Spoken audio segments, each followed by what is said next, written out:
I'm going to open with our land acknowledgement. We meet today on settled indigenous land, which is the traditional territory of the Chinookan peoples of the Wasco, Rishram, Warm Springs, and Grand Ronde tribes. Let us honor this land and its traditional native stewards, past, present, and future, and strive today to embody a commitment to cultural equity and reconciliation, ecological conservation, and sustainability. In this spirit, I hereby call this meeting to order at 4:01 p.m. And Tia, please take roll call. I have Laura Dunn, Chair. Present. Letty Moretti, Vice Chair. Present. Daryl Roberts, Secretary. Present. Megan Larrabee. Greg Pack, Here. Jeff Helfrich, and Megan Rainey. Okay. Minutes to the June 15th. Sorry, before we move forward, just need approval to change the consent agenda to remove the CIT. Okay. Okay. May I have do I need a motion on that? Yes, so it's agenda item 7E. Okay. We'll be removing the CIT agenda item 7E with board approval. May I have a motion on that? I'll make that motion to remove 7E. Is there a second? I'll second that. It's Greg. Okay. All in favor? Aye. Aye. Aye. Any opposed? Okay. Done. Okay, now we'll move ahead to approving the minutes from the June 15th meeting, which are in your packet. Are there any changes board members would like to make to the meetings? Yes, I did see one thing here. Oh, wait, no, I'm sorry. That's not in the minutes. That's in the next section, I think. Did anyone else have any corrections or additions? Okay, is there a motion to accept the minutes? I'll make that motion. It's Greg. I'll second. Letty. All in favor? Aye. Aye. Aye. Aye. Aye. And any opposed? Okay, and chair votes aye. Okay, now is the opportunity for public comment regarding a discussion item that's not on the agenda. Is there anyone who would like to make a public comment? It doesn't look like we have any public participants. No. All right, so we'll move ahead to Teresa from our team accounting to present financial overview. Go ahead, Teresa. Thank you. I want to start first by saying this is a draft of the June 30 financials. The auditor will pick up from this point after all the PBC list requirements have been met, and there'll be a restated formal audited June financial statement. So this is the preliminary without a lot of balance sheet adjustments. Cash on hand at the end of June was 1 million. That's about 330,000 less than last year when we closed the year. Of that, 895 is in the CIT account, which of course takes a little bit of that to get access to. Accounts receivable was 71,000 at the end of the year. That was made up of 5 invoices. One was 2 months old and the rest were under 30 days. So current AR. One question about that. It says was 71,000, but then it says 25K and has been open 60 days and 41 has been 30 days. And the rest is current. I didn't do it all. Well, when I add all those numbers up, I come up with 91,000, not 71,000. Is that is, and I don't get 71,000 if I add 25 to 41. So what? It's definitely 71. I probably have a Okay. typo in there. The 25 is a Hood River invoice that hasn't been paid for a couple months, and the balance is in the current column. So that's my typo. I'm sorry I did that, Daryl. So it is 71? It is 71. Okay. Grants receivable was at 527 when we ended the year. Of course, Q4 is going to be received in the first quarter cash this fiscal year. There's still a couple $100,000 from Q3. Amy, I was overhearing you say that a payment had been received. Was that on a grant, or was that something I'm not aware of yet? That's on a grant. So that's the reimbursement for the CARES Act funds for Q3. Okay. Okay, so that's the reason cash was a little tight. Clearly, you guys are aware of it. I could tell by your conversation earlier. Accounts payable at the end of June was 38,000. Of that amount, 26,000 was current, 12,000 was less than 30 days old. Moving on to the income statement, the revenue goal that was budgeted for the year was 3.5 million. 2.3 was earned as of the end of June. A little bit over 900,000 of that variance is due to the delayed capital purchases. And we've been talking about that for months. Cost of goods. The unplanned preventative maintenance and the purchase of radios caused most of the over budget amount. Fuel was under budgeted by 75,000, which offset that negative variance. So altogether, the negative variance was 145,000. Administrative expenses,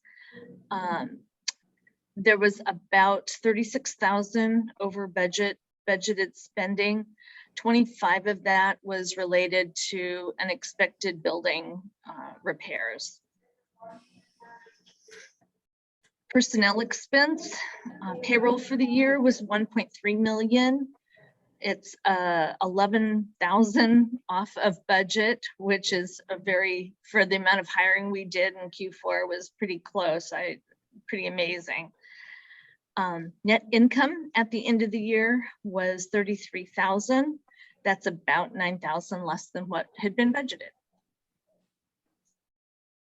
Are there any questions? I don't have questions, but I have a couple of comments I'd like to make about the numbers. Okay. Does anybody else have questions? Go ahead, Daryl. So what I see here is that, yes, when we exclude the buses that we didn't buy, our actual revenue shortfall was about 330,000, which was also pretty close to the amount of negative cash flow we had for the year, I believe. And that, to me, if I was a private business, that would set off all kinds of alarm bells. But since we're not necessarily here to make a profit, I can see that that's not a huge issue yet. But as I mentioned when we talked about some other things with the budget, the fact that we have almost that much built into the budget for next year as a deficit, I think we really have to be aware of that as we go into the next year's budget. One thing that I did notice that was up in our revenues a lot was the fares and employer passes. It was up 181%. So my question is, how can we make that even better? How can we expand that? Because that seems to be where most of our fair revenue is coming from now. So you're, Yeah. the money maker specifically is the 1-day pass. That has been causing our fair revenue to go up quite a bit. And so that's the money maker. Huge. Not, increase. it's not necessarily coming from employer passes. No, that's just the line item. So that line item has been used in the past when like we have worked with in situ specifically. And they've bought a bunch of passes for their employees. It's basically just fair revenue.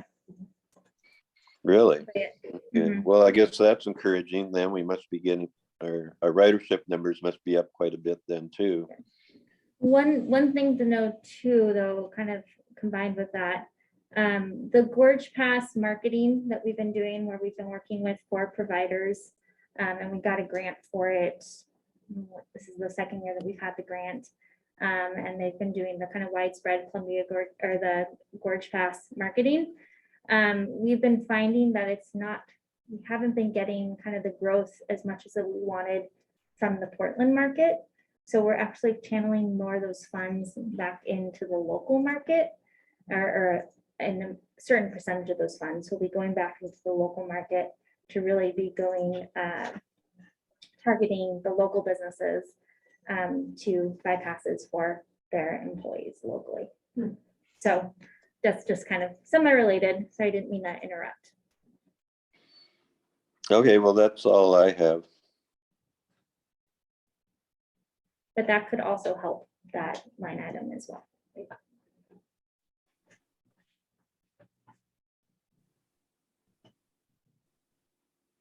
That's all I have.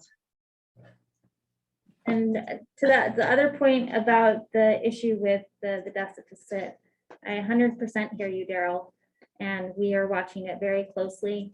And we're working with the team to make sure that we're, you know, our expenses are within the budget for the different departments and tracking that very closely, as well as ensuring that we are getting the grants reimbursement requests. So the things that we submit to ODOT done in as quickly as we possibly can. There is a lot of work that is involved into actually submitting their reimbursement requests, but we're working on streamlining our process. Yeah. So just so you all know about that. Yeah. And we'll talk more about the CARES Act update under the executive report. Okay, any other questions for Teresa? All right, let's move to item 6, and that's our TMP land use presentation from Andrew Parrish. And welcome, Andrew. He's with MIG and here to do a presentation for us. Go ahead, Andrew. All right, great. Can you hear me okay? Yes. All right, nice to see you all. Happy to be here. My name's Andrew Parrish with MIG. We are working in support of the Transit Master Plan. We're doing kind of a little land use analysis and transit-oriented development study to support some of the things that you all are hearing there. So I'm going to share a brief presentation and take some questions. And I believe you got a more detailed version of what I'm about to talk about in a memo format. It looks like my screen sharing is disabled here. Can somebody help me out? I am working on it right now.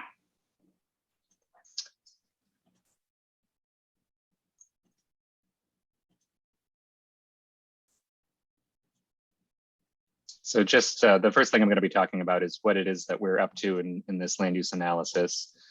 There's 4 major components of it. Here we go. All right, if I hit this button, you should be seeing some kind of presentation there. So we're looking at we've completed a plans policy review where we read the existing conditions report from the Transit Master Plan. We looked at the MCAD Regional Transportation Strategy comprehensive plans of the jurisdictions in Hood River County. A lot of the area plans and master plans for different parts of City Hood River and Cascade Locks. And some others, and some interchange area management plans as well. So just kind of getting a big census of all of the plans and policies that are on the books today. We did a number of stakeholder interviews with planning officials and port officials and affordable housing providers, that some of which are on the TAC for the Transit Master Plan. Right now we're in the process of doing what we're calling a land use assessment. So we're looking at a lot of the areas that were identified in the plans policy review and the stakeholder interviews, and taking a little bit of a deeper dive in terms of what's the zoning on these sites, what's the actual development likelihood, what types of things might you see there, and what opportunities does that present for the transit district, and particularly looking for new housing, new employment, new affordable housing, and tourism uses are going to be a big one too. After this step is complete, we're going to be doing a DoD toolkit, which is going to basically look at ways that you can support TOD in various jurisdictions that you serve. And work with those jurisdictions with some example code language. You know, a lot of places will have something in their development code that says if there's an adopted transit master plan, you need to have a conversation with the transit district and provide whatever bus, whatever transit service is called for in that plan, or at least have some kind of coordination effort there. So that's where we see that going. As you're probably aware, the study area is the whole county, and it's broken out into these focus areas, which I believe are that coincide with census tracts in Hood River County. And so I'm just going to walk through some of the major things that we've seen, and then I can stop talking and we can have a brief conversation if you have any questions. So the focus area one is the Cascade Locks area. The city of Cascade Locks is basically the only area with much development in this focus area. What we heard from Cascade Locks was that parking was a huge issue, particularly on the weekends, and transit can help out with that. There is some modest growth expected on the residential side in the city, but most of that is going to be probably larger lot, single family detached with nice views up on the hill, not exactly a super transit supportive kind of development pattern. But there will be continued employment growth in the business park area. And so here we have a map just kind of showing that. The land use analysis that we'll put together will have kind of a set of these maps and kind of a nicer looking format here. But the information is pretty similar to what you have in your memo today. So the kind of the purpley area here is the industrial park area. There is a small kind of natural path healthcare at CL1 there. I think they operate a couple days a week. That was one thing that some folks noted.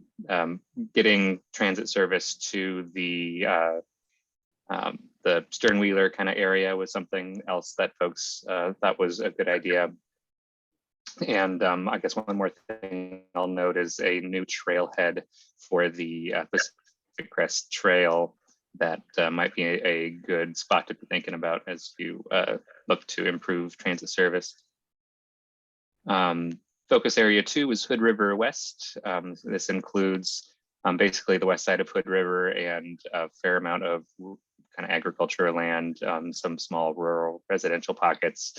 And the main items here are the continued growth in the city of Hood River's west side, a potential opportunity at the airfield if that was to kind of increase in its popularity and growth, and some recreational amenities related to mountain biking, particularly post canyon.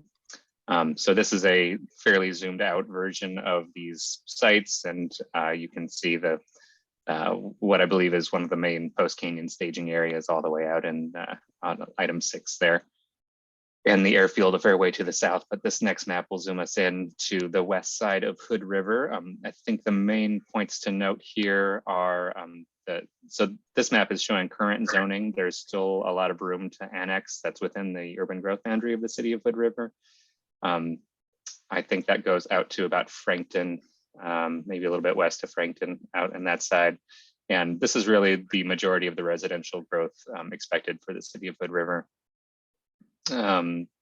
The sites at 3 along Rand Road there, that's a pretty major new development for the Mid-Columbia Housing Authority. So that's expected to be a pretty significant new assisted living, or sorry, affordable housing development that will include an expansion of, I think it's Wine Country Road through that area. So some pretty major kind of transportation updates.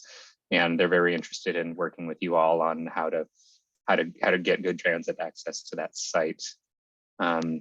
Some other items to note, and the kind of southern portion there, and item 7 is a West Side Park that the Park District has, I believe, either obtained or put in an option for.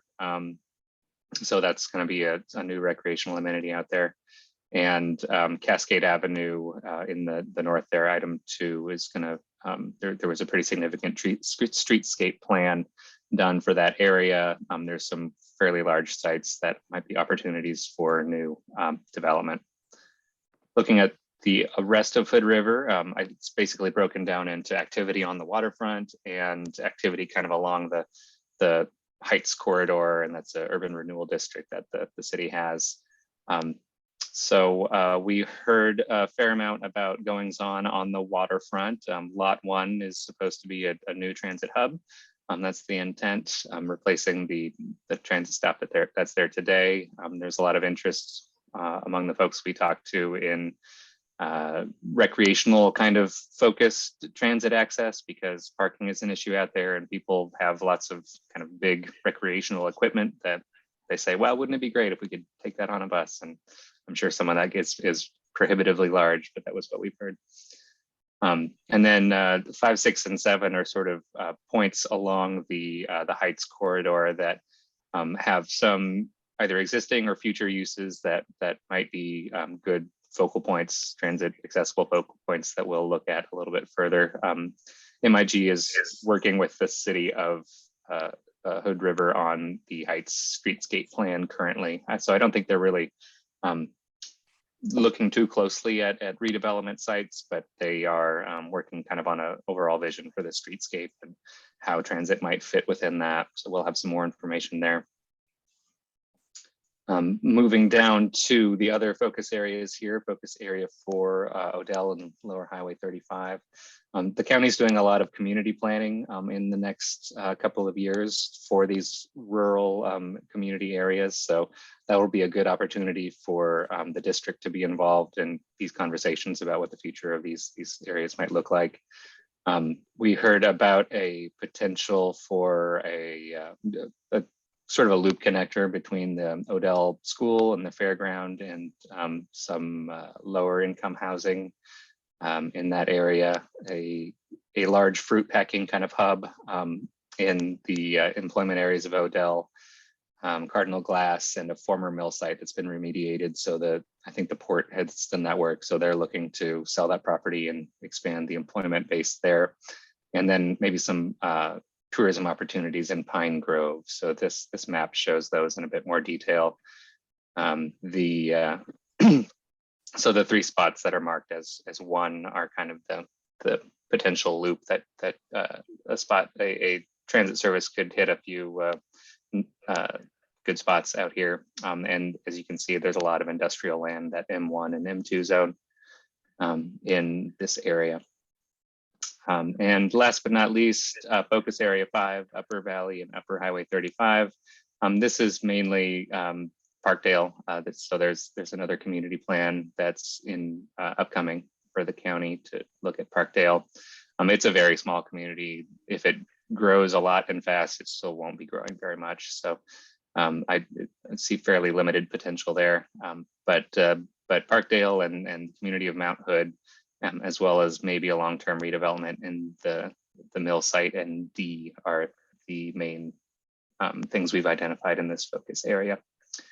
So The feedback that we're basically looking for from you all are, one, did we miss any specific areas or any opportunities that you know about that you want us to look at? And two, which locations or topics that I've kind of briefly touched on today are of most interest to you as we work on this land use assessment, this in support of the transit master plan?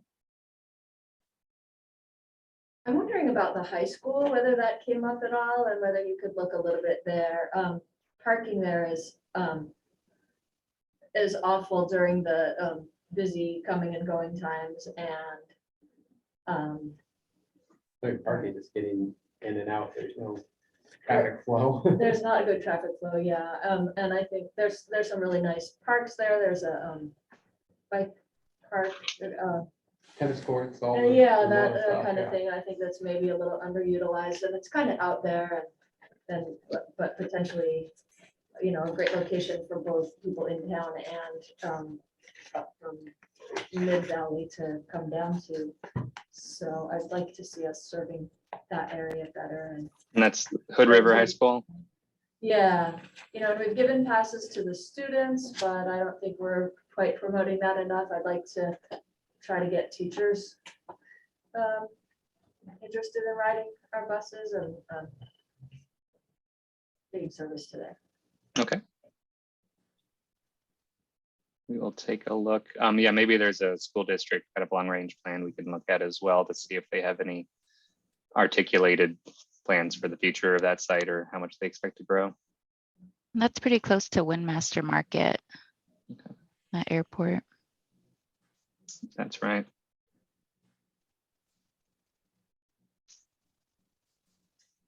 Anything else? Sorry, this is Megan Rainey. I know your name from somewhere and it's driving me crazy. I have to look. They're the Um, same organization that did. Oh, I know the- MIG, Yeah. yes. You guys are, Hood River is so lucky to have you doing all these projects. I mean, I know you did the Cascade Avenue project too, so. So um, I worked for Angelo Planning Group, which has recently merged with MIG. So I was working on the West Side area plan out there a number of years ago, and the work I mentioned with the Parks District acquiring that site. So yeah, I've been in and around the area for a while. Maybe that was it, like planning commission and West Side concept plan.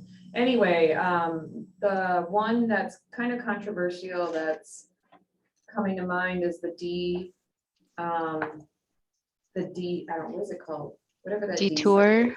Yes. Why is it called detour? I think that's what they wanted to build, that like they I wanted know to they were build gonna some do a amphitheater concert there. venue, but I see that as a future potential live, work, housing area. The concert venue is controversial, but yeah.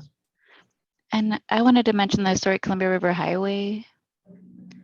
Oh, yes. I think you mentioned some stops, but for example, is it Ruthven Park that's Yep. over there?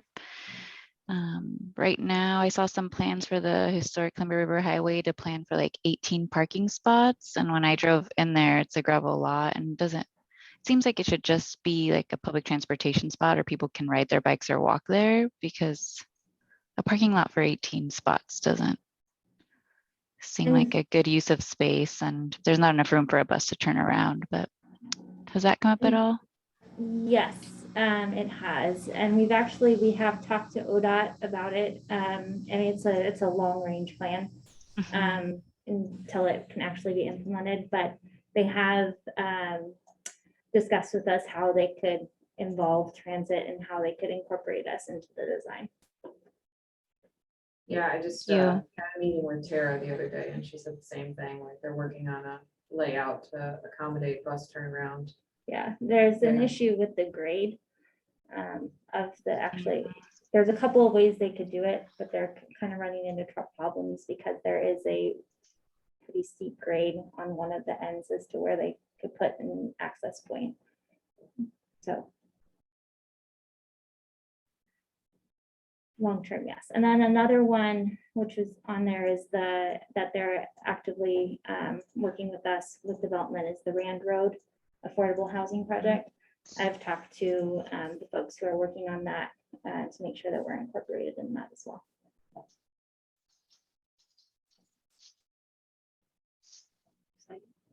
Yeah. Andrew, have you seen the Cascade Avenue Streetscape Plan, the final? I believe so. I think it was adopted some time ago, right? The Heights is what they're working on now. I think Cascade was completed. Okay, I haven't seen the completed one. I saw the one last June with the cycle tracks, but I don't know what actually made it in the final version. So I gotta reach out to Dustin on that one. And just to clarify on the detour one, just because I don't have that knowledge, where is that specifically? It's in, so like D is incredibly small, right? It's just that one intersection of 35 and the Lost It's Lake right the Road. downhill where there Okay, old was a mill mill, the site. mill. okay, Yeah. Before you go up the hill to the D flat area. Yeah, it looks like it's right for development of like a brownfield site turned into, I don't know, some sort of like live work commune. Yeah, like, There are railroad tracks there. I think, Yeah. And there used to be like a little village that, yeah, and a commercial center with backing right up to the railroad tracks, maybe there were fruit. Yeah, Mount Hood or Hood River Organics that grows mushrooms right there. They have a lot of employers. Yeah, there are a few businesses doing small scale stuff there, but I don't know exactly who or what. but I know Yeah. the contentious aspect of that area is single occupancy vehicles driving to and from it. So if transit was a big part of that development, I think that would be a selling point for the people who don't want it to happen.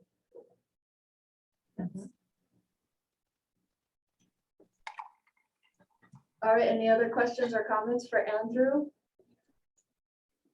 I feel like it was pretty comprehensive.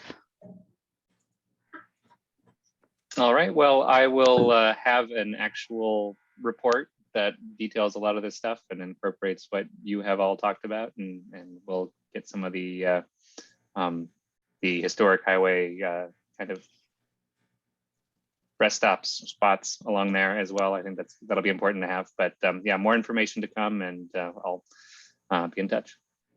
Thank you. Thank you. Thank you. Have a good one. Is that buzzing normal? It's become a little bit more normal. Okay.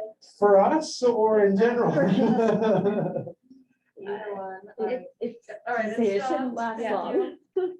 It's something we're working on with our air and cooling. Yes. Okay. All right. The HVAC team has been down here at least 6 times this year. It's kind of an ongoing issue. Okay, we'll move on to resolution and action items. So Tia and Amy, you guys can take it from here. All right. So I will talk about the selection of accountant. At the board meeting in May, Kat informed the board that, Sorry, do you want to redo I'm sorry to interrupt you. no, you're Just the okay. view being Oh, yeah. like the gallery view and. Might as well probably close everybody out. There There we we go. go. Thank you. Right, so at the board meeting in May, we had discussed that we had received no responses to the RFP for the accounting position at that time, and Teresa's contract was ending on June 30th. The board had voted to re-release the RFP and asked Teresa if we could continue her services on a month-to-month basis while we continue the RFP process. Since then, we've received one response from Sharon Batten with My Business Partner LLC.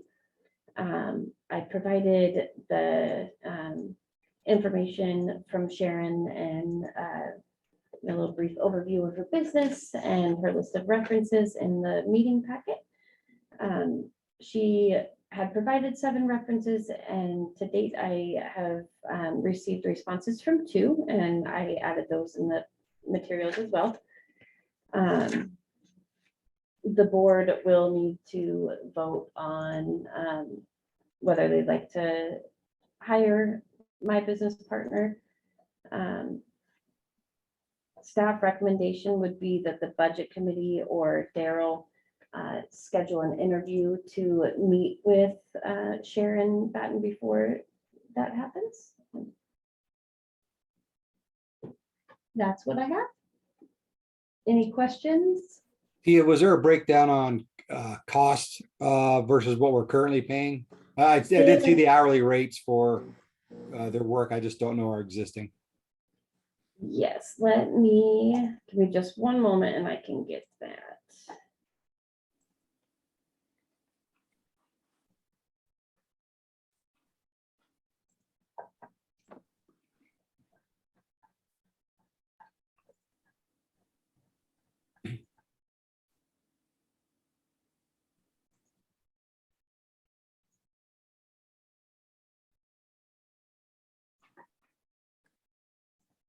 Sorry. I And can then tell Amy, you I guess Oh, that. question for the you. the hourly, Teresa. Teresa's still here. So Do you want me to tell you? Is that if okay? yes, go ahead, please. Since we redid the contract last year, we've been charging $85 an hour. Prior to that, it was a flat fee on a variety of scales over the last several years that quite frankly didn't quite come out to where we were fairly compensated. So the $85 an hour is a fair, in my estimation, a fair charge. It's working out well on our side rate wise. So that's just my 2 cents. On average month, it's about 1,300, correct? Yeah. Yeah, it's dwindled the last couple of months as you've learned more, Tia, to be fair. You've picked up more responsibility. There's only really one more major thing I need to hand off to you. So I would think after her training period, which of course will take a little bit of time and increase cost, she should settle down to 800 to 1,000 a month would be my estimation. And she is her rate is $85 an hour, and she does have a little statement that she provided with the cost. This says once she's familiar with the accounting processes, she'll transfer to flat rate billing, but it does not give, an estimate of what that may be. Okay, thank you. Okay, so I'm guessing we need a motion on this recommendation. Yeah, to either approve or to follow staff recommendation, which is the budget committee has an interview before we make a decision. We have a motion on one of those options. I'll make the motion to recommend or to follow the staff recommendation. Depending on what Well, you I'd make a motion to approve accepting my business partner. Yeah, I think That sounds very strange. Greg, go ahead. Well, yeah, I was the only stipulation to that. Yeah, pending either another review of a reference and or a board member speaking with them directly as well. But I think we could move to approve that, assuming all that goes well. I I'll think, withdraw my motion. okay, yeah, I think my preference would be that a board member at least speaks with her. And Daryl, if that is something, or Daryl or Greg or, Megan, whoever would like to, but I think that would be my preference, to make sure you feel comfortable with her. Do we need a fresh motion, or are we following? I'll second Daryl. Well, I guess we do need an amendment. Daryl, you want to rephrase your motion with the board member talking? Okay, I'll make a motion to approve accepting my business partner with the stipulation that at least one board member will have a meeting or conversation with the head of my business partner. Wonderful.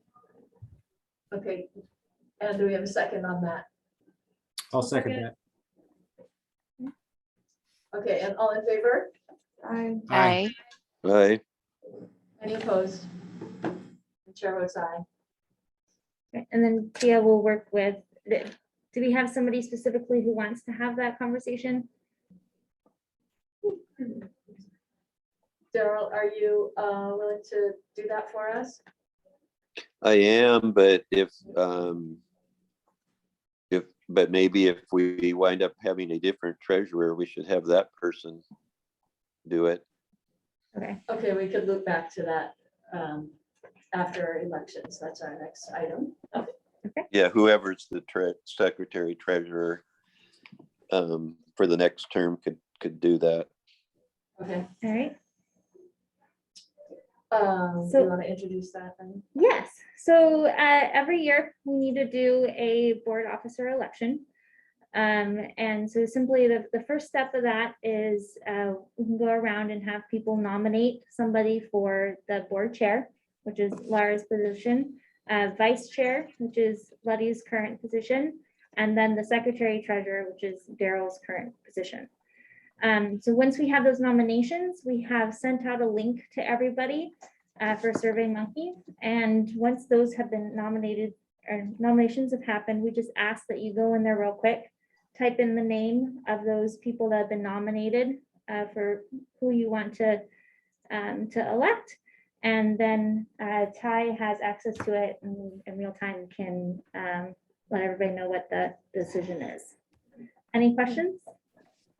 Okay, so I'll just ask for nominations for the board chair. Okay, so I would like to step down from this position. I'll continue serving on the board, but I'd like to nominate Greg Pack, and we've spoken and he's agreed to accept that nomination. Are you still up for that? Look at his face. This is the first he's heard of this. Please verify, please confirm. He says yes, thank you, Greg. And I'm And also in I that same position where Go I'd like to step down your- and Not from the board. from my position as vice chair, and would like to nominate Megan Ramey. Are there, so first up, let's start with the board chair. Are there any other nominations for the board chair? Well, I assume Laura doesn't want to continue. Is that the case? Correct. That's right. Okay, so, And may I nominate Daryl to continue as our treasurer secretary? Well, I will do it, but I would like to, if there's somebody else who would like to take it on, I would be happy to have them do that. Thank you. so are there, just to confirm, are there any other nominations for vice chair? Oops. Sorry, my computer just went almost into, It'll come back on once. Okay, that can you guys hear us connection still? comes back. Okay. can you guys still hear us? Yeah. Yes. Yeah. Okay, great. Okay. It's just the It's just the projector. video screen. screen, okay. projector. Okay, good. For a second, we can't see you. I know, but- after last month, I'm a little, just scared of general, my computer not working. Any other nominations, including you may nominate yourself if there's anyone else who is interested in running for any, It's panning to you right Putting now. on the this- camera. standing for any officer position. Please let us know. Well, usually how this works, if people don't show up for the meeting, you nominate them and make them. Who's not here? Jeff. Jeff, Alright, so it sounds like the only nomination for board chair is Greg. The nomination for vice chair is Megan, and the secretary treasury is Daryl. Is that correct? that's correct. Okay, So since there's only one nominee for each, I think we can just move forward and say, make motions on each. Okay. uh, Okay. Do we need a non-nominee to make the motion? Probably yes. I can make the So- motion. Okay, I make a motion to nominate Greg as chair, Megan Ramey as vice chair, and Daryl as secretary / treasurer. great. Second, I'll second that. Okay, and all in favor? Aye. I,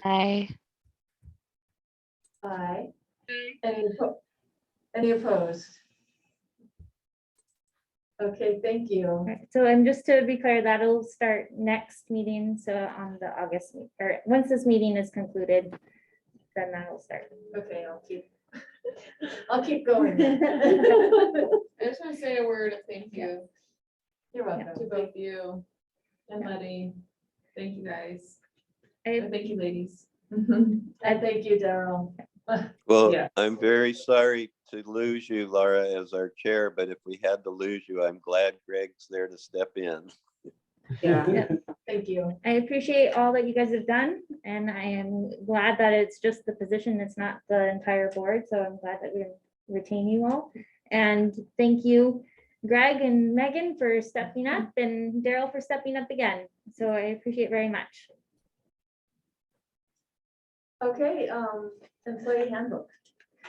All right, so, just, it's always good to do a refresher of employee handbooks. And also just over the past year, we just noticed there's a lot of things that were not necessarily in our old handbook. And we just wanted to make sure that the expectations of the district and the expectations of the staff is crystal clear.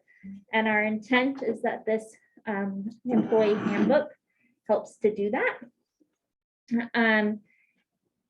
We also understand that we're probably in about 6 months going to come back to you again with, after we've been using the document for a while, noticing where maybe we need to add some things or maybe take some things out. So that is our intent. This is one step to making sure that we have the right employee handbook. And then we'll probably have to come back next July as well. So just want to make sure you guys do that. We did do a complete revamp. So I worked with our consultant and they gave us a new document that they had worked with SDAO, so our insurance company, and the district organization. So make sure that everything is required is in this document. I just wanted to, it was provided to all of you, but I do want to just go over the really big ones so that you guys are all aware of what was updated. Before I start, are there any questions? Well, Okay. I have a comment about one issue, but go ahead and go through it and maybe you'll get to it.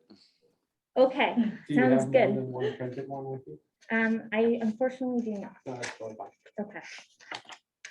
So some of these too are things that you guys approved over the past year, but they've kind of lived just in the board documents and weren't actually in the employee handbook. So I added it into the employee handbook to make sure, again, that new employees have easy access to all of our policies and there's no issue of, oh, I didn't know that was a thing. It's all in the handbook, so it's crystal clear. So one of those things was the employee pass, where each employee, their spouse, and any dependents have access to a free pass. So that is included in here as additional benefits. Our medical DOT policy, we will pay for, so all drivers are required to have a DOT physical card that says that they are fit to be a driver. Some drivers may need that exam more than a yearly basis. We will pay for one a year. Any additional ones they may need because of their personal situation, they are then required to pay for on their own. Our uniform policy, that was something that was passed 8 months ago or something. I just simply took our policy that you all had approved and put it in the document. I made our harassment and workplace professionalism policies. I took our HR consultants language and I just put it in there, and just hopefully it's crystal clear as to what is acceptable and what is not. And then how, if there is an issue, what are the steps an employee must take in order to rectify that issue. So just for clarification, they first will go to their direct supervisor. If they do not feel like it's being resolved, they then come to me. And during this entire time, we will make sure everything is documented and filled, and all research and investigations are done appropriately. And then, so once it comes to me, after I've done my research and investigation, if they still feel like it has not been handled appropriately, then they have the ability to go to our board chair. And they will submit a written document or a written email, and then they would receive an email back after an investigation has happened. So just so you're aware, Greg. Okay. Life insurance, that is the benefit that we added, or that all employees have always had access to. It just wasn't in our employee handbook. So we added that to make that clear. Full-time. Full-time, yeah. Oh, no, all employees get life All insurance, yeah. employees? Yeah, and I believe that's actually a requirement. Bereavement policy. Again, that was something that we didn't have specifically stated. And that is included in FMLA and OFLA. That I wanted to call out as well, because technically we are below the limit to have require OFLA or FMLA, but it is in our union contract. So I also wanted to make sure it's in our employee handbook. Retirement account. So we do provide a certain amount of match for our retirement. Again, we added in here. Again, that's already part of the union contract. Just want to make sure it's in our handbook as well, as all employees have access to them. There was a piece about lactation. Again, just wanted to make sure that that's clear and everybody understands that that is available to them. Jury duty, again, that was not included. And again, I wanted to make sure that that was added. Cell phone stipend. So for, because for some of the office staff, we use our cell phone on an hourly, maybe minute basis for work purposes. And in the past, we have not given a stipend for employees. So this was part of, we included this in the budget. So it's $30 per specific employees who use it on a regular basis. And I believe that's office manager, operations manager, executive director, the field supervisors, and then the dispatch employee who does social media. Because they use their phone for a lot of that piece. But those are the employees that will use it. So I added that, and I believe those are the big ones. Daryl, did that answer your question? No. Okay. Man, I was really hoping I did. Well, it's not really a question. It's more of an issue with do we have part-time workers? Yes, Yes. we do. So I kind of have an issue with not providing any benefits to part-time employees, because I was in that situation once myself. And I figured out that because of the way that worked out, even though I was designated a professional level employee and getting paid to do a very professional job, I was actually making less than other people that worked there that had much lower level jobs, because when you added in the benefits of health insurance, and I was making less than them.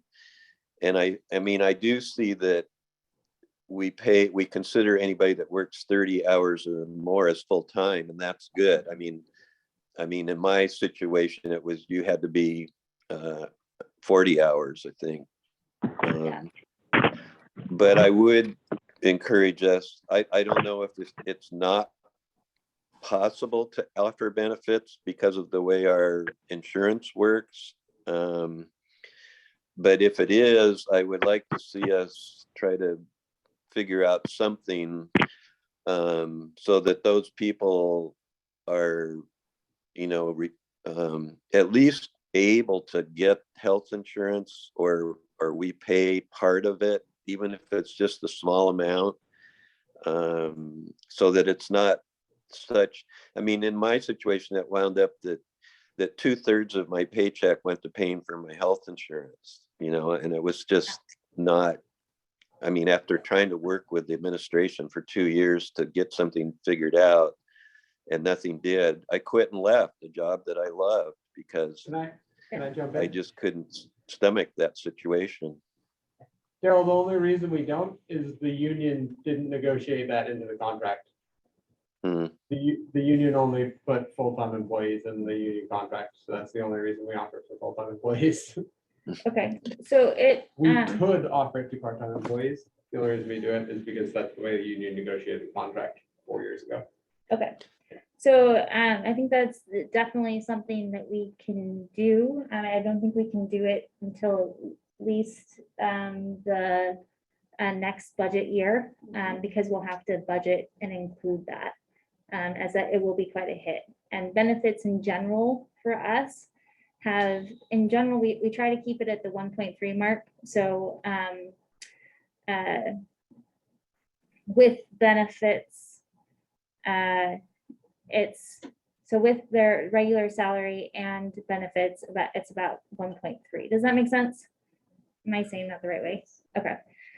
We are kind of inching up higher to the 1.3 mark, or above the 1.3 mark, because we're having such a hard time of finding health benefits that are affordable. We are moving, so for some reason in the past, our medical benefits were on every July 1st, there would be a re-enrollment period. We have tried a couple of different benefit brokers to reduce that cost. And we're going to probably be, or not probably, we are working on finding a new broker so that in January, we can move everybody onto the January enrollment process, just like every other company that exists out there. With the hope that there will be more benefit carriers that we can choose from, with hopefully a lesser cost and hopefully a better benefit plan than what we currently provide. And that is our goal. So I 100% hear you, Daryl, and I think it's going to be a higher cost. So I think we just have to look at it with when we're doing the next year's budget process, and then probably also have to work with the union and all that. Right. Well, we can offer more things than the union requires us to offer. Yeah. And at the moment, it would only affect drivers. We don't have any part-time non-union people. Okay. And there's obviously a lot of concerns around that. And I look forward to that discussion because I understand the need to be able to do it. But then sometimes you have in a situation with a ton of part-time people because you can't fill it. And then the cost for the organization and the overall health of the organization is jeopardized due to those increased burdens, albeit a good thing. I think we have to really walk through this and look at all the financials and potential risks and what the limits are around that. I know ACA is 30 hours or above, and if people may work different times during the year, but however many hours they work, during the season, they can qualify for it, but it's something we should proceed carefully with. That's all I'm asking, is that we just discuss it. All right. How many part-time people do we have now? I think with 3. Okay. 2 of those are seasonal. Yeah. We really only have Dan as part-time One. driver. Okay, so yeah, just Minimal, and Your longest tenured employee by 8 years. and I believe that specific employee does have Medicare. Yeah. Yeah. Okay, great. Any other questions, concerns with this?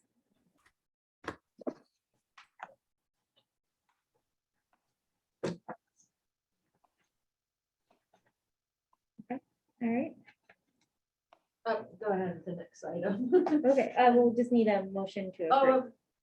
What would be the motion? A motion to approve the employee handbook as is. Okay.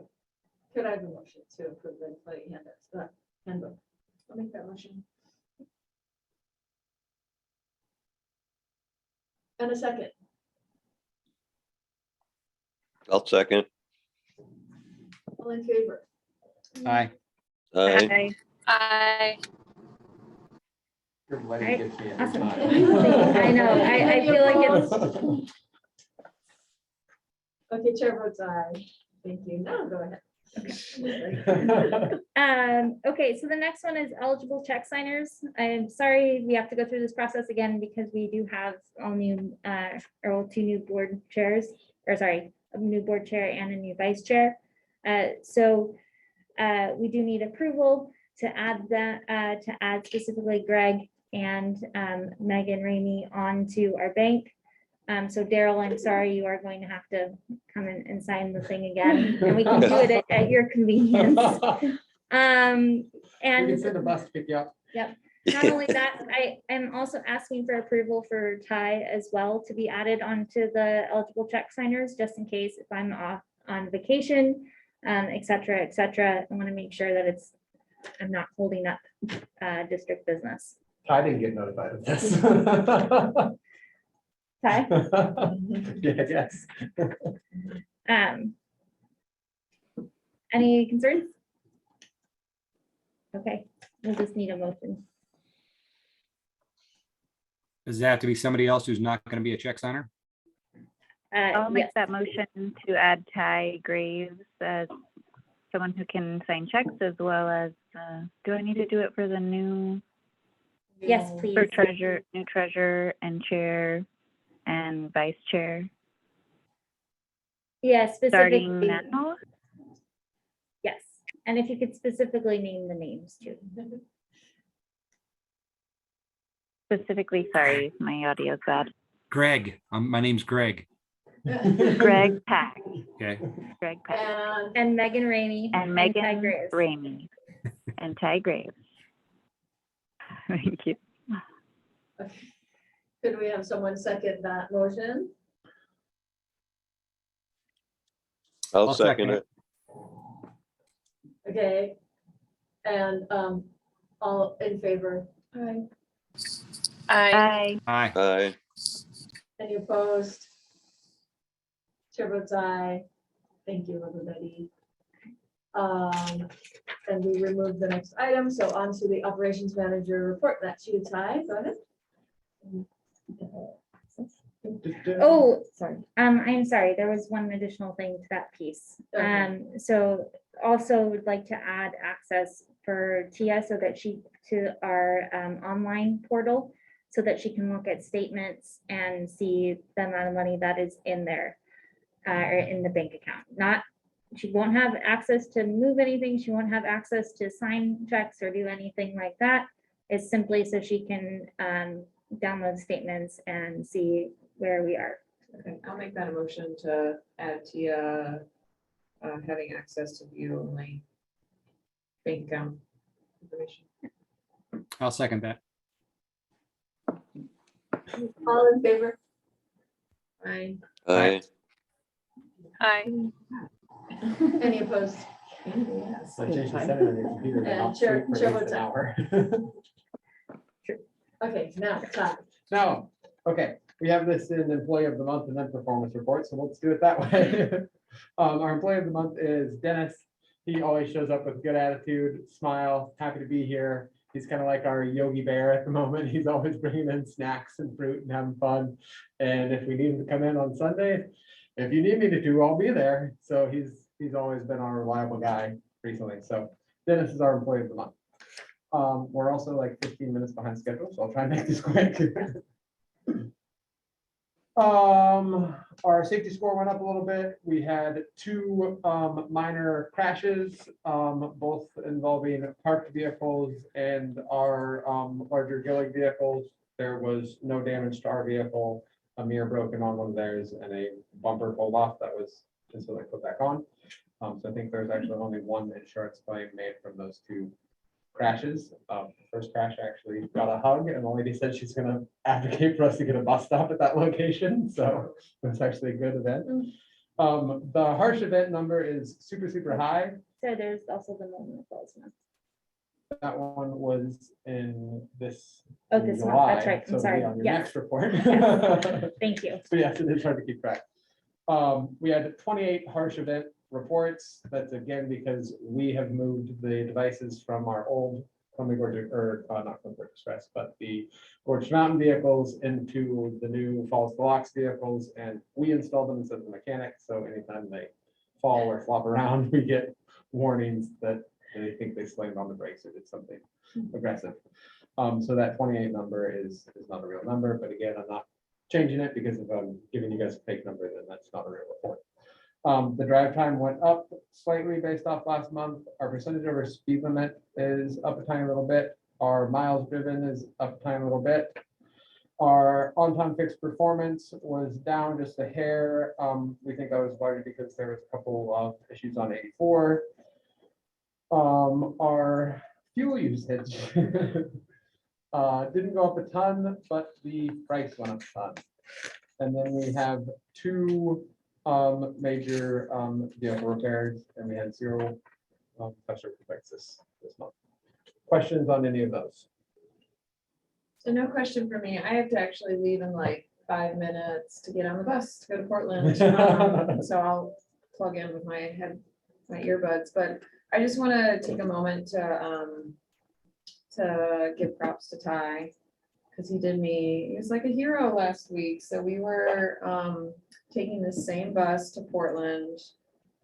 It was the International apparently went down that day, the big bus.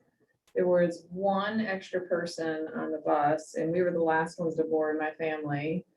And I was just like, oh my gosh, we're not gonna get to Portland because we're like babysitting 2 cats.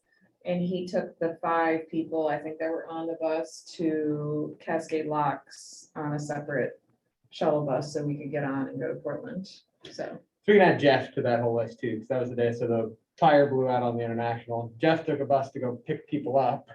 And then our only other bus left was the small one. So it only had 14 seats or whatever. So then they got on and it was overfilled. So there was a non-CDL vehicle, so nobody else could get on.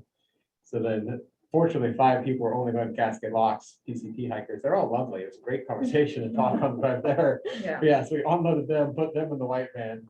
They fortunately got to go in the other Yes. bus. It was one of those days where there was kind of a lot of things operationally happening, and the Oh, team, stuff like happens. usual. That's Yeah, our general day here. where the team stepped up as they usually do every day. Not usually, they do every day. Yeah. So big shout out to the team in general. Yeah, And it was, Ty and Jeff, it was, thank you. yeah, thank you. Ty again. You're welcome. Hopefully you can enjoy this ride just as much and I don't have to go drive again. I know, I'm like about ready to go out there and stand in line. Exactly. All right. Run through ridership real quick. Our hours were largely the same. Our ridership is up according to our boarding rides per hour, all the way across the board. And sorry, just, I do want to highlight there, the Columbia Gorge Express is high. The city route is gone up exponentially from last year. Cool. Especially the weekend. So last year was the first year that we did the weekend Hood River City route. Like normal times, all the times, with not just with the trolley. And this is the first year that we've done it year round. So you will see that there has just been a constant kind of uptick, and this summer, both during the week and on the weekends, it's high. And I ride the bus home every day on the city bus, and I get so excited because I see a lot of people who are going home from work. I see a lot of grandmas with kids. I see families with kids, and I see teenagers every once in a while. So I see a whole gamut of our riders, and it's really exciting to see. It was the first time I drove it the other day from 4 to 8. And it was the first time I'd seen it without the trolley, but it was over 100 people in a Yeah. day. Yeah. Riders. That's awesome. The trolley we're getting on Thursday. Yeah. Well, that's tomorrow. So, and again, this is our new trolley. It's gonna look a little different. But it's open air, newer, and it also has air conditioning if we need it. Nice. Yeah. So, okay, anything else? I think that's good unless anybody has ridership questions, but we're already like 25 minutes behind, so. Any questions for Ty? No. Comments for Ty? Okay. Wait, I better get up there. Megan's gonna hop off. Thank Yes. you. Yeah, Anything, Megan? is there anything really pressing in case, I'm trying to think what the agenda is. If you see any Well, we're drivers still that have class B executive license, directors some are hiring. And some, No, no more actions, but Okay. I'll call you tomorrow. Okay, thank you. Yeah. Yeah. Bye, Bye-bye. Thank you, Megan. Okay. So I'm just trying to share my screen.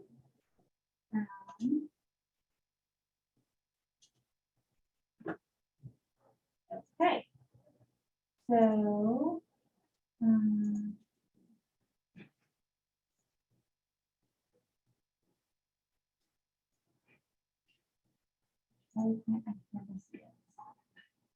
everybody see this okay? Yeah. Okay. If you mind just scrolling down. Okay, so I just wanted to give a really brief, since we're kind of almost that time, running behind. I just wanted to give a brief update of where we are on the transit master plan. You heard earlier from Andrew about where we are on the land use piece, but I wanted to give you an update on our survey as well as our draft service options, and Ty will kind of discuss those more as we get there. But just a reminder, so we have the different focus areas and regional corridors. So we have Hood River East, Hood River West, Cascade Locks, Upper Valley, and Highway 35. Tia, do you mind? And you can even just hit the down arrow, I think. Okay, that'll work. So here's our timeline. We are running a little behind schedule on our just our surveys, and we'll discuss that a little later. So go ahead and click next. You can use the keyboard to just hit the down arrow on the keyboard. Here? Okay, Yeah. awesome. Okay, so what we have done so far for public engagement process, we have done stakeholder interviews, we've done a countywide and regional survey. We've done presentations with different organizational bodies. We've held events, we've done targeted in-person outreach, and we've had our community advisory committee as well as our technical advisory committee. Next, please.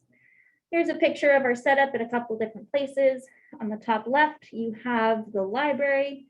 Top or left bottom is Pine Street, and to the right is the Mercado Guadalajara. We had several events at the Mercado Guadalajara, specifically where we did provide a gift certificate for anyone who did actually complete the survey. As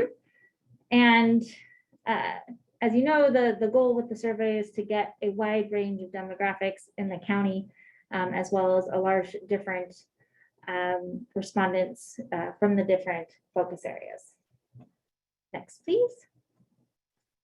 Okay, so here this will show you the respondents from the different areas where they live. Of course, there's a large amount of folks from Hood River East, with the second being Hood River West. We did get a fair amount of respondents from the Odell and lower Highway 35, as well as the Upper Valley and Upper Highway 35 as well. So while we did not get maybe the total number of respondents that we were hoping for when we originally started this process, we're seeing a lot of survey fatigue and a lot of other issues. I am really impressed about all the different steps we took, as well as all the different outreach that we did in order to get a inclusive amount of feedback from the community. So this for folks who were not from Hood River County, these are the respondents that we received. So obviously we got a fair amount of people who live in Portland, and we also got folks from Bingen White Salmon, the Dalles, Troutdale, and Mosier as well.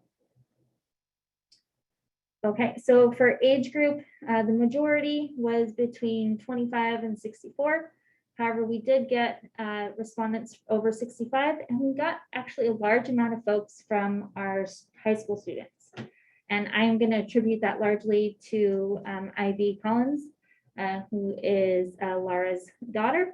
She really stepped it up, and I really appreciate everything she did to do that. Okay, and next.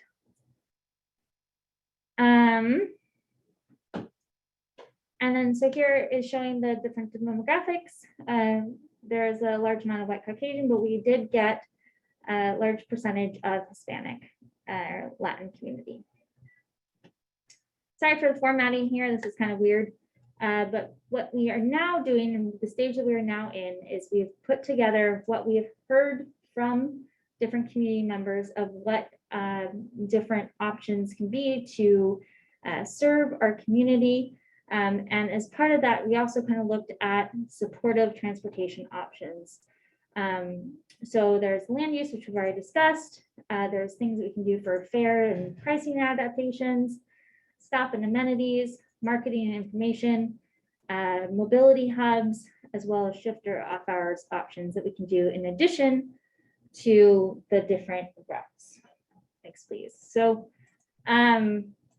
here are the stops and amenities. It just is a definition of what those different stops can look like and what it would mean to be a mobility hub. And basically mobility hubs would include a large amount of different transportation options. So bike share, van pool, park and ride, car share, a large amount of different tools to choose from the toolbox. All right, next, please. All right, now I'm gonna hand it off to Mr. Tuck. This is our current city route. I'm not sure how well you guys can see it, but this is a map that the guy from the county made, which is beautiful. This is our current city route, and I can't really see the arrows and the direction that it runs. But this is what we currently do. See if you go to option 1 or the next slide. So this is Hood River East Focus Area option 1. So there's option 1 and option 2, both for east and west. So it might get a little confusing here. So this is east option 1, which would increase the frequency between the port and Rosars. So right now, the big issue with our circulator route is if you want to go from point A, that is on the backwards of the circle, to point B, you have to ride the circle all the way around to get there. So right now, when we're going from Rosars down to the port to Cat back up to Rosars, if you're at the port and you want to get up to Rosars, it takes you over half an hour and you have to ride all the way around. And it's not just getting to Rosars, but that's also where the connection is to the upper. To the upper valley, getting up to the heights in general. So people coming in from the Dalles. Yeah. Get off at the port and you ride all the way around. Yeah. So this is a big one that we've heard from everyone and that Yeah. us people are ourselves requesting. experience. Okay. So this is an option to alleviate some of that. This would go in conjunction with the next slide. Well, and just to specify too, they would only do that option during the AM and PM peak Yeah. hours. Just like rush hour times. Just like rush hour time, yeah. Okay. And so that's one of the considerations, is that could potentially make it difficult for riders. Because understanding when the schedules change. It's already getting difficult to explain to us. Yeah. So in the morning, there would be multiple vehicles running, or sorry, peak hours. So in the morning and the evening, there would be multiple vehicles running, one doing this Hood River West focus area, and then one doing the previous slide, the Hood River East focus area. So each area would have its own vehicle that's serving that area. And then once the peak hours are over, we would go back to our normal route. The reason we don't like that is because you're doing all these changes all day, it's going to be confusing for riders. Slide 17. So now this is Hood River. Sorry, before you, Yes. should we ask for any Oh, thoughts on the first option? do you want to go back? I two mean, I slides? think I can see how it's helpful to people. I'm just wondering, do you have ideas about how this would be communicated and clarified at the bus stop or? We have ideas that would be the the difficult part is Yeah. because you're gonna have to have a schedule for a morning schedule and then a during the Yeah. day schedule. Yeah, That is probably my number one concern. but outside, because somebody might be expecting service after Exactly. Walmart. Where you Yeah. can say like, oh, every 15 minutes we do this until 10, and then it's every 45 minutes. Yeah, so this would, and this would also be in conjunction, so we would still do our current route, the current Hood River City route. Yeah. And then this would be AM and PM, or sorry, rush hour for in the morning and in the afternoon. And so on our digital reader boards that we will be having at each stop, I mean, that will help. Yeah, I think just my concern is you're just asking writers to, it's just a lot to kind of, mhm. And how about the demand for like rush hour service from the west side? Sorry, I might have So do you go to Spaced the, out to the there, next that- slide? option.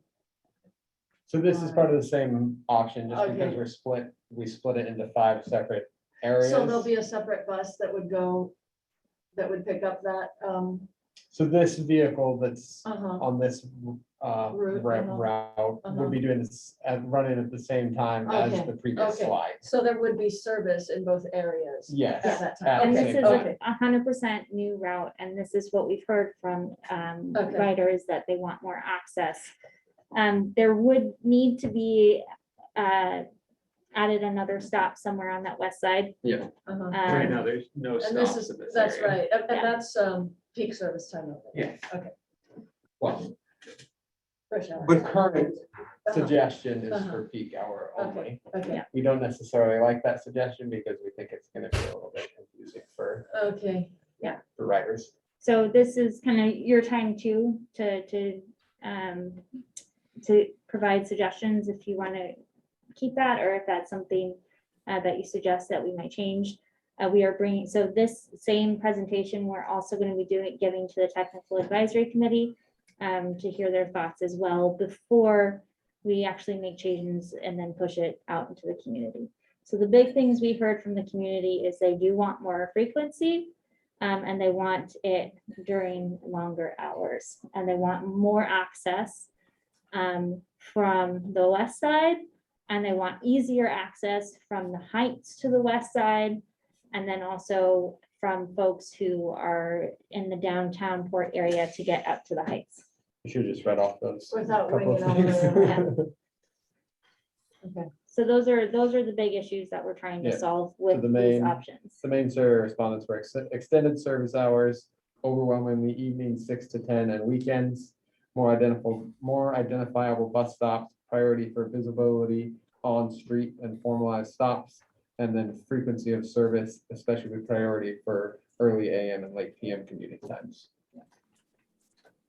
Yeah, I don't have any concerns over the route itself. They both look like good ideas to alleviate that traffic. And I think you can always find a way to communicate on an express route versus a circulator during certain times of day. You know, my question would be, have we put thought into like when we would activate this based on certain ridership levels, whether we, you know, it's a good plan, but do we do it just because we've mapped it out, or do we do it after this is approved, once we hit certain thresholds of occupancy when we need this?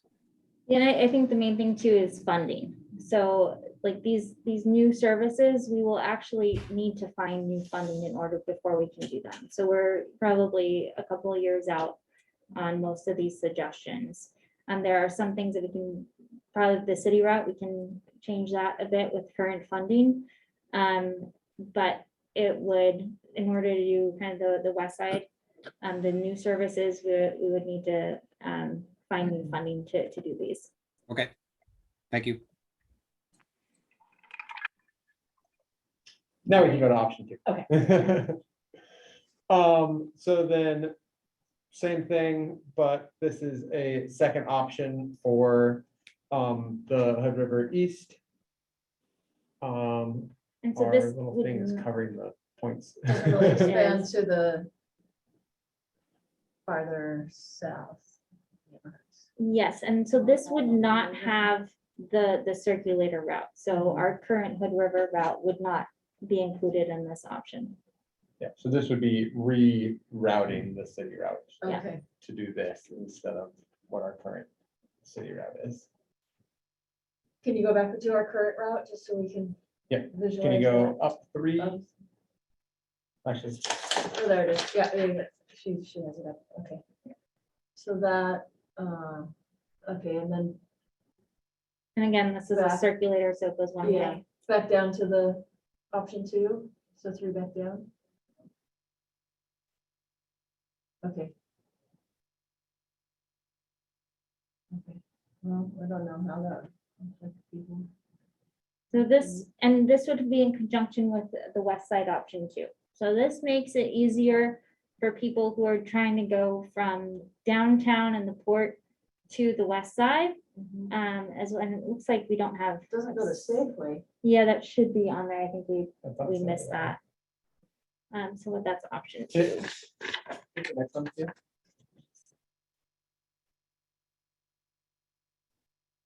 So I think we maybe changed it to have this one go by Safeway, the other one not. Because it was, we kept going back and forth because it's dependent a huge amount on this brand intersection and whether we can cross this road or not ever. Yeah, Oh, God, yeah, that's a horrible. so yeah, that was the reasoning because Yeah, it makes go- it right. Sorry, go back to 17. Because yeah, if we just pull in, then we have to do some silly thing again. And So, and then, yeah, so you have this east and this west. So this would make it faster for people from downtown and the port to go to the west side. And then it would also make it faster for them to go up to the Heights and Rosars. And people from Rosars Heights down to I do still downtown. think this one has one arrow on it though. 'Cause we pulled Safeway off of it, but then it still goes up like it goes by Safeway. So it Yeah. should stay down on Wasco. Okay. Then I think it's correct. Okay.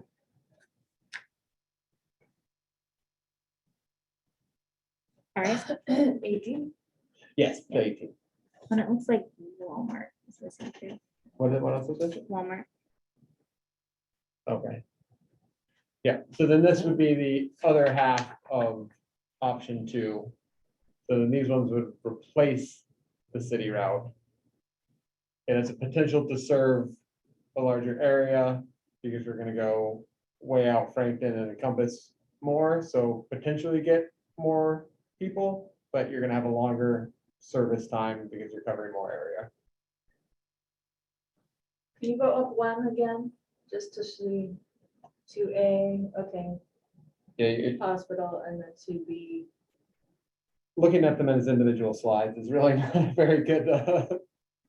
Okay.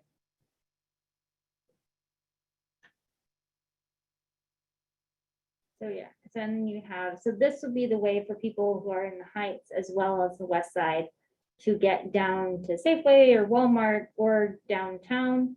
But they also will stop at CAT for a transfer point for the other service as well. So they could go more into downtown rather than just going to the port.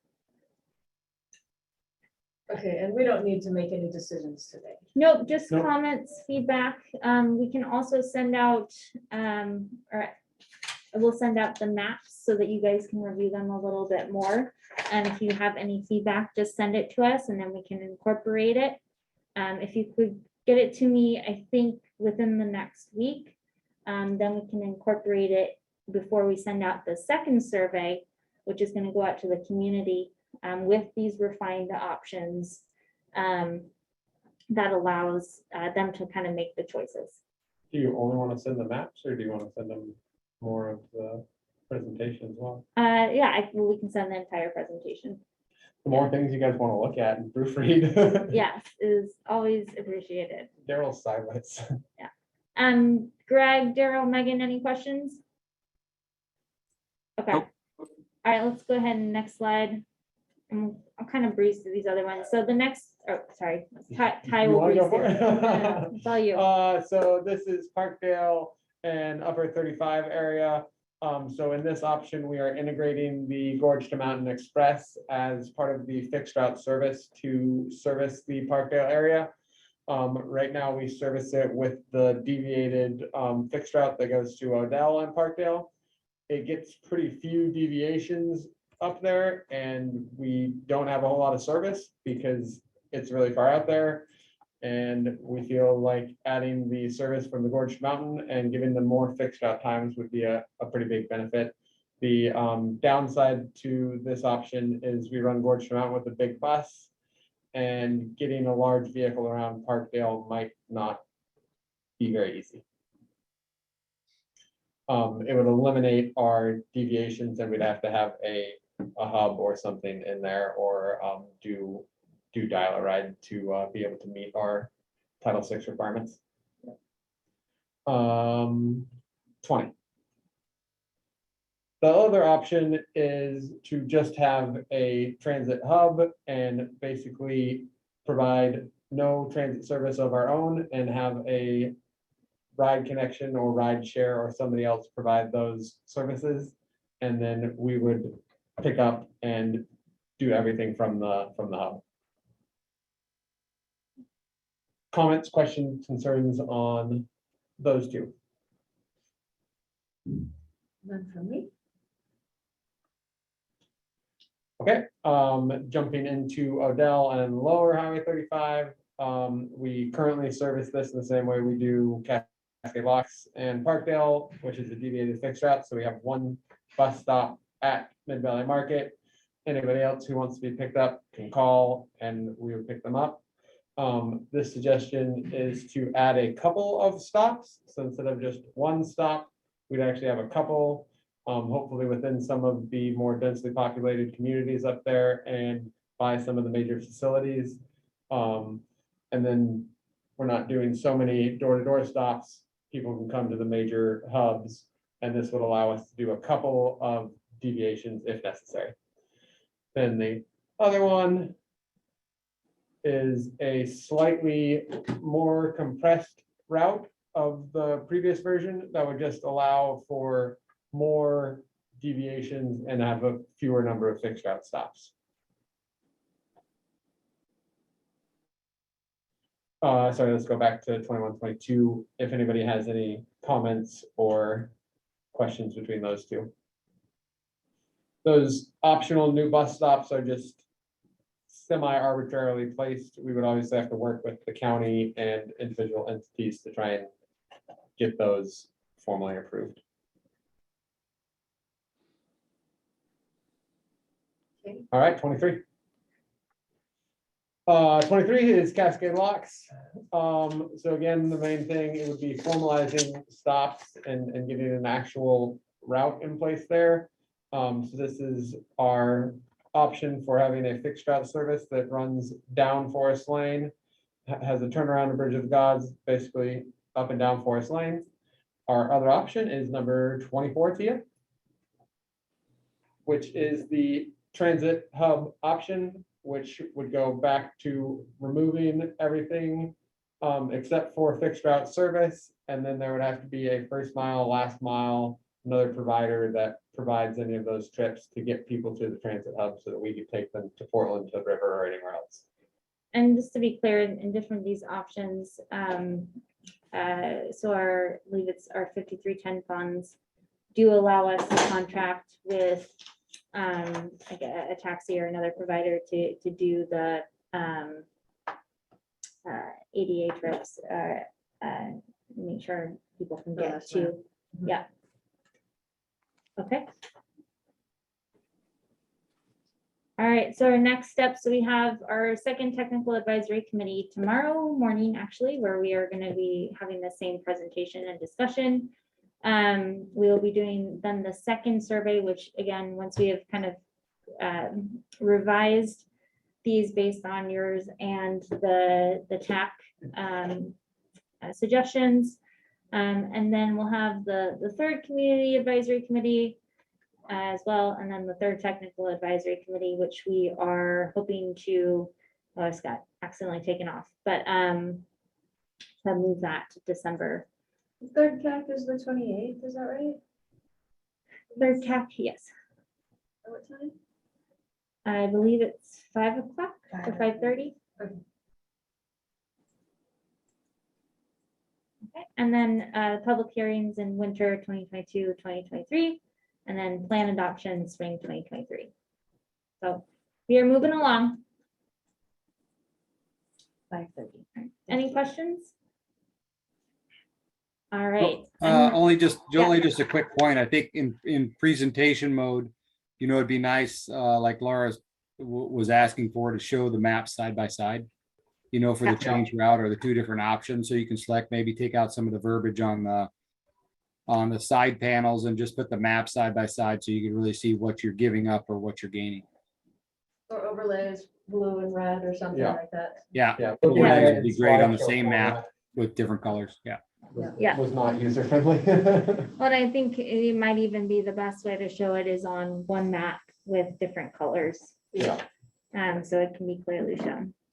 Yep, all good suggestions. Okay. Okay. All right, so, oh, no, no, oh, yeah, stop share, sorry. Scared me. Yeah, sorry, I thought you almost did the recording, and I was like, no, still record. Sorry about that. Okay, so, do we still have, oh, Valerie is no longer on. Oops. That's a bummer. So I just wanted to give a quick update. So we did receive, notice that the CARES Act application, the new funding that we submitted, I think in March or April, has been approved, or it's been moved to the advisory committee to make the final approval. But that's great. So I think it's about $400,000. So that's awesome news for us. And that'll help with the increased labor or increased wages, some of the overtime, et cetera, as well as help with the vehicle repairs that we've had to do because we have not received our new vehicles. The other thing is just we kind of discussed it a little bit before the meeting, but was that because we have not, the final contract for Falls to Walks has not come through, ODOT has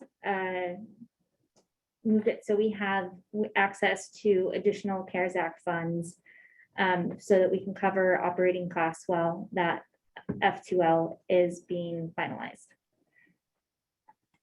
Okay, any questions on that? And I'm sorry, Daryl, we did not get to this while Valerie was available.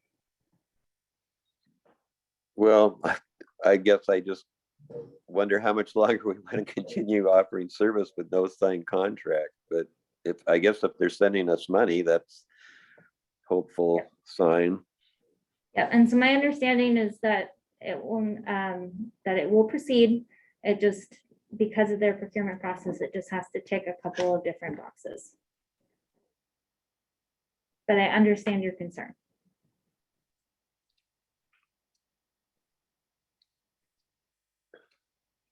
Okay. Any other questions, comments about that? Okay. The other thing I just wanted to make sure everybody was aware,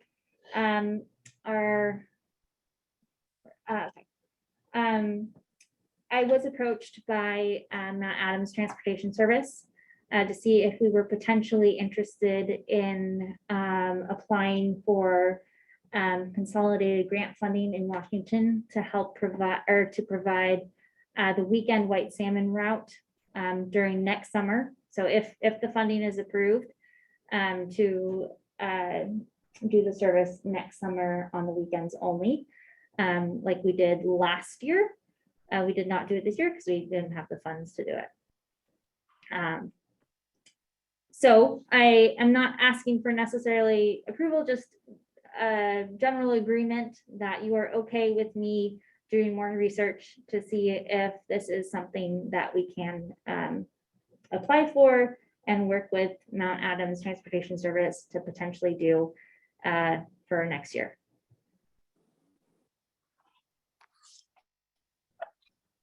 Sorry, any service to where again? So between White Salmon and Hood River.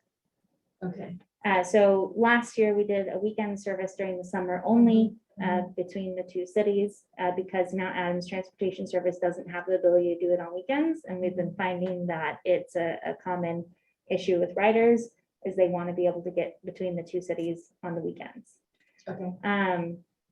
So we were approached by Mount Adams Transportation Service to see if we were interested in applying for funding so that in future years we could provide the service again. Okay. I don't have any issue with you having conversation with them. You'll bring it back to us and we'll decide later on. So they, it was not approved by their council members for them to do it. But we are also going to work as part of this research. We'll see if City of Bingen or the City of White Salmon are able to help with match funding and support of the service. Okay. Yeah. Okay. Ask about it. Cool, awesome. And then the next thing is, again, just general agreement that I am okay to kind of move forward. We have talked before how, especially after we get information back from the transit master plan, of potentially looking for a new space that can accommodate all of our vehicles and perhaps in a better piece of, or better situated to downtown Hood River, of finding a new facility. So we have found a realtor who has a large background within government buying and selling of property. So I do not need an RFP to look at purchasing. However, if we were to sell our current facility, then we would need to do an RFP process to and get 3 different proposals from agencies. So we don't necessarily need approval, just general agreement that you're okay with having this realtor look on our behalf or have their ear to the ground to if they hear a facility or a piece of land that might be optimal for our needs. Does that make sense? No cost to this relationship. No cost. No, I think having somebody that used to work for the port looking for space for us, which most likely is going to be at the port, is my guess, then that's great. Yeah, no issues here. Okay. Megan? Anybody? I have no issues with that either. Okay. Do we need to make a motion? No motion, just general agreement that you're okay with me moving forward. Okay. And I will need to sign an agreement with her, but again, there's no fees.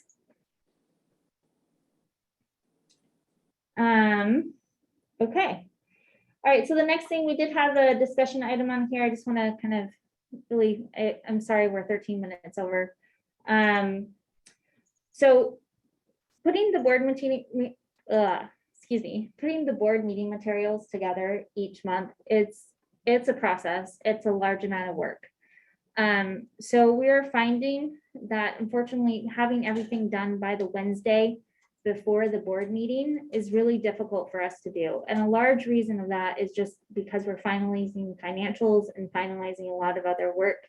And it's not always feasible that it can be done the Wednesday before the meeting. So what I would like to do is I'd like to I will make a pledge to you all that we will send the meeting materials by Friday, end of day. I just want to make sure that that is okay with you. Instead of us having to constantly sending you emails of like, I'm sorry, we don't have the materials to you by end of day Wednesday, but we'll have it to you on Friday. So generally, basically doing what we are doing. I just want approval that that is okay with you all to send it the Friday before. I find it to be enough time Okay. to review. It's fine with me. I haven't started looking for it till Friday lately anyway. Okay. Yeah. Yeah, same here. But yeah, no concerns. Okay, great. Thank you. And then our next upcoming, or so tomorrow's the TAC meeting. And that is all the upcoming events that I can think of. There's a driver meeting at 8 o'clock if anyone wants to come. Well, that's happening too. All right. Thank you so much. Oh, sorry. we need a motion to adjourn. I'll make a motion to adjourn. Okay, I second that. all right, all in favor? Aye. Aye. Any opposed? Chair votes aye, and meeting is adjourned at 5:45 PM. Thank you, everyone. And Thank you, guys. Thank Hey, you. Greg, if you could hold on one second.